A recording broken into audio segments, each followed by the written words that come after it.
We will learn how to boot VPS in Rescue Mode using Virtualizor.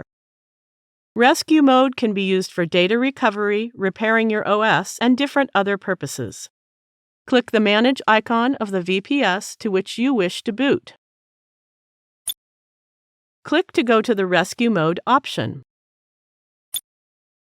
Currently, the Rescue Mode is disabled, so now enter the root password in the given text input boxes and then click the Enable Rescue Mode button.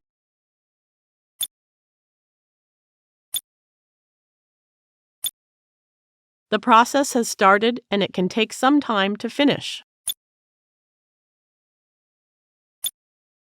The Rescue Mode has enabled now. If SSH is not accessible, we can access our VPS in Rescue Mode via SSH using our new root password set earlier. We can access the SSH from VNC also. I will show you how you can access it. Let's click to open VNC and launch HTML5 VNC client.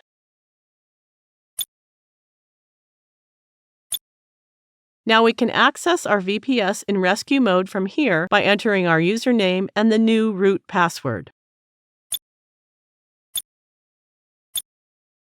By clicking this Disable Rescue Mode button, we can disable this mode anytime. Thank you for watching.